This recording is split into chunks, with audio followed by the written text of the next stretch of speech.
नमस्कार दोस्तों, ओम नमः शिवाय, हर हर महादेव। दोस्तों, स्वागत है आपका हमारे YouTube चैनल विवेक ज्ञान वॉइस पर। दोस्तों, जाने इस शिवरात्रि में भगवान भोलेनाथ पर कितने बेलपत्र चढ़ाते वक्त रखें इन बातों का ध्यान। और दोस्तों, भूलकर भी ना शिवलिंग पर अर्पित करें ये वस्तुएं। और जाने कौन सा फल शिवलिंग पर नहीं चढ़ाना चाहिए। दोस्तों, शिवलिंग पर कितने बेलपत्र चढ़ाना शुभ होता है, जाने बेलपत्र चढ़ाते वक्त किन बातों का रखें ध्यान। बेलपत्र शिव जी को बहुत प्रिय है और भोलेनाथ बेलपत्र से अति शीघ्र प्रसन्न हो जाते हैं। आइए जानते हैं बेलपत्र कितने चढ़ाने चाहिए और कितनी संख्या में। शिवरात्रि के आते ही शिव भक्त भोलेनाथ की भक्ति में लग जाते हैं। साथ ही भोलेनाथ कितने भोले हैं कि मात्र एक जल के लोटे और बेलपत्र से प्रभावित हो जाते हैं और अपने भक्तों को मनोवांछित फल देते हैं। बेलपत्र शिव जी को अति प्रिय है, इसीलिए भोलेनाथ को कुछ अर्पित करें ना करें, लेकिन बेलपत्र जरूर अर्पित करने चाहिए। लेकिन काफी लोग बेलपत्र चढ़ाने में कुछ गलतियां करते हैं। अक्सर लोगों को यह नहीं पता होता कि भगवान पर कितने बेलपत्र चढ़ाए, कम चढ़ाए या ज्यादा। बेलपत्र भी मंत्र और विधि सहित चढ़ाने से ही फायदा होता है। शिव जी को कितने बेलपत्र अर्पित करें, सभी अपनी इच्छा अनुसार 11 या 21 बेलपत्र शिवलिंग पर चढ़ा सकते हैं। बेलपत्र को साफ पानी से धोने के बाद दूध से भरे कटोरे में डाल दीजिए। फिर गंगाजल से धो लीजिए। बेलपत्र पर चंदन से ओम बना लीजिए। ओम नमः शिवाय मंत्र का जाप करते हुए एक एक बेलपत्र चढ़ाए। इन बातों का रखें ध्यान। बेलपत्र का चिकना हिस्सा शिवलिंग के ऊपर वाले भाग में होना चाहिए।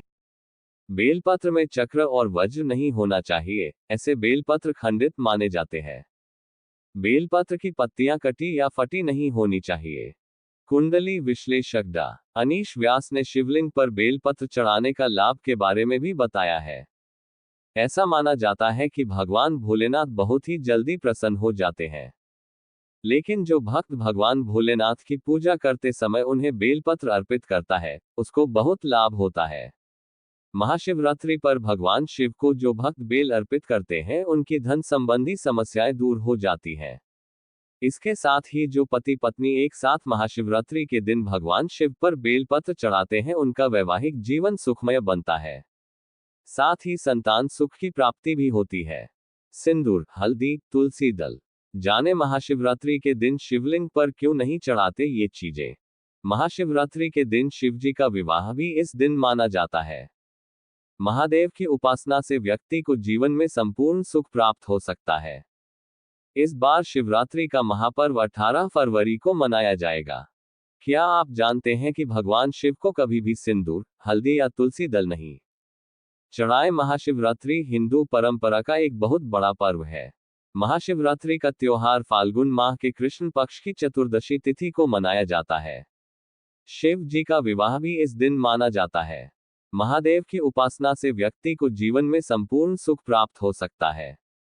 इस बार शिवरात्रि का महापर्व 8 मार्च फरवरी को मनाया जाएगा। क्या आप जानते हैं कि भगवान शिव को कभी भी सिंदूर, हल्दी या तुलसी दल नहीं चढ़ाया जाता है। इसके अलावा शिवलिंग पर शंख से जल चढ़ाना भी वर्जित है। आइए आपको इसकी वजह बताते हैं। शिवलिंग पर क्यों नहीं चढ़ाते हैं सिंदूर। भगवान शिव की पूजा के समय शिवलिंग पर बेलपत्र, भांग, धतूरा, श्रीफल आदि सामग्री चढ़ाई जाती है, लेकिन कभी भी सिंदूर नहीं चढ़ाया जाता है। दरअसल हिंदू धर्म में महिलाएं सिंदूर को अपने पति की लंबी उम्र के लिए लगाती हैं, जबकि भगवान शिव का एक रूप संहार करने वाला भी माना जाता है। उनके संहारक स्वरूप के चलते ही शिवलिंग पर सिंदूर चढ़ाना वर्जित माना गया है। शिवलिंग पर क्यों नहीं चढ़ाते हल्दी। हिंदू धर्म में हल्दी को अत्यंत शुद्ध और पवित्र माना गया है। इसके बावजूद शिव पूजन में इसका प्रयोग नहीं होता है। शास्त्रों के अनुसार शिवलिंग पुरुष तत्व का प्रतीक है और हल्दी का संबंध स्त्रियों से होता है। यही कारण है कि भोलेनाथ को हल्दी नहीं चढ़ाई जाती है। न केवल महाशिवरात्रि बल्कि किसी भी अवसर पर भगवान शिव या शिवलिंग पर हल्दी नहीं चढ़ाई जाती है। शिवलिंग पर क्यों नहीं चढ़ाते तुलसी। पूर्वजन्म में तुलसी राक्षस कुल में जन्मी थी। उनका नाम वृंदा था, जो भगवान विष्णु की परम भक्त थी। वृंदा का विवाह दानव राज जलंधर से हुआ। जलंधर को अपनी पत्नी की भक्ति और विष्णु कवच की वजह से अमर होने की वरदान मिला हुआ था। एक बार जब जलंधर देवताओं से युद्ध कर रहा था तो वृंदा पूजा में बैठकर पति की जीत के लिए अनुष्ठान करने लगी। व्रत के प्रभाव से जलंधर हार नहीं रहा था। तब भगवान शिव ने उसका वध किया था। अपने पति की मृत्यु से वृंदा बहुत दुखी हुई और उन्होंने क्रोधित होकर शिवजी को ये श्राप दिया कि उनकी पूजा में कभी तुलसी दल का उपयोग नहीं किया जाएगा। शिवलिंग पर शंख से नहीं चढ़ाते जल। शिवलिंग पर कभी भी शंख से जल नहीं चढ़ाना चाहिए। शंख का उपयोग प्रत्येक देवी देवताओं की पूजा में किया जाता है, लेकिन महादेव की पूजा में इसका कभी प्रयोग नहीं किया जाता है।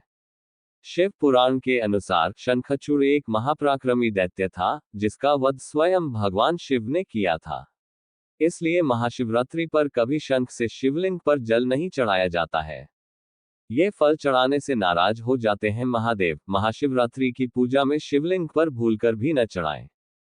महाशिवरात्रि का पर्व शिव भक्तों के लिए बेहद खास होता है। इस दिन लोग भोलेनाथ को प्रसन्न करने के लिए व्रत रखते हैं, विधि विधान से पूजा करते हैं और कई उपाय भी करते हैं। बता दें कि महाशिवरात्रि का पर्व शनिवार 8 मार्च 2024 को है। हर साल फाल्गुन मास के कृष्ण पक्ष की चतुर्दशी के दिन महाशिवरात्रि पड़ती है। शिवलिंग पर पूजा करते समय लोग कई चीजों को अर्पित करते हैं, लेकिन कुछ ऐसी भी चीजें होती हैं जिन्हें शिवलिंग पर नहीं चढ़ाना चाहिए। इससे भोलेनाथ रुष्ट हो जाते हैं। हिंदू धर्म में सभी देवी देवताओं को प्रसन्न करने के लिए पूजा में उनकी प्रिय सामग्रियां अर्पित की जाती है। इससे मनोवांछित फल मिलता है और भगवान शीघ्र प्रसन्न होते हैं। ठीक इसी तरह भोलेनाथ को बेलपत्र, भांग और धतूरा आदि अति प्रिय है। लेकिन कुछ ऐसी भी चीजें हैं जिन्हें शिवलिंग पर चढ़ाने से भगवान आपसे नाराज भी हो सकते हैं। भोलेनाथ जितनी जल्दी प्रसन्न होते हैं, उतनी ही जल्दी वे क्रोधित भी हो जाते हैं। इतना ही नहीं, क्रोध के कारण वे रौद्र रूप भी धारण कर लेते हैं।